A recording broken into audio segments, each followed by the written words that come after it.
creation in the entire game, bar none. There is nothing the Reaper cannot do. HP damage, physical damage, magical damage, and dread damage. And of course, he has the new execute combo, the FOD into Scythe of Oblivion, to instantly delete anything from the game. I mean, except bosses, of course. In the early game, his feature makes it so he heals people when he kills something. It helps you save on alchemy and using the mortuary, which I don't even use anymore. The character is busted, and we love him for it.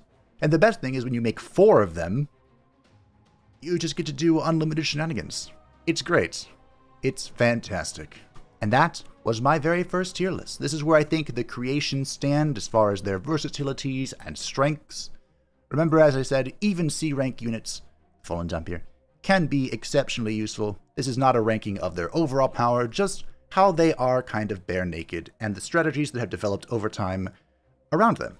Thank you for watching. I hope that you enjoyed. Happy birthday to Iratus, Lord of the Dead. We'll be back, of course, with the next meme sentence on my birthday, November 26th, so start thinking about what you want to see. Maybe this gave you an idea. Thank you to the patrons and the channel members who support the channel. I greatly appreciate you. And if you like this being happening, feel free to join the Discord in the description down below, and I'll see you next time for whatever comes next. Bye.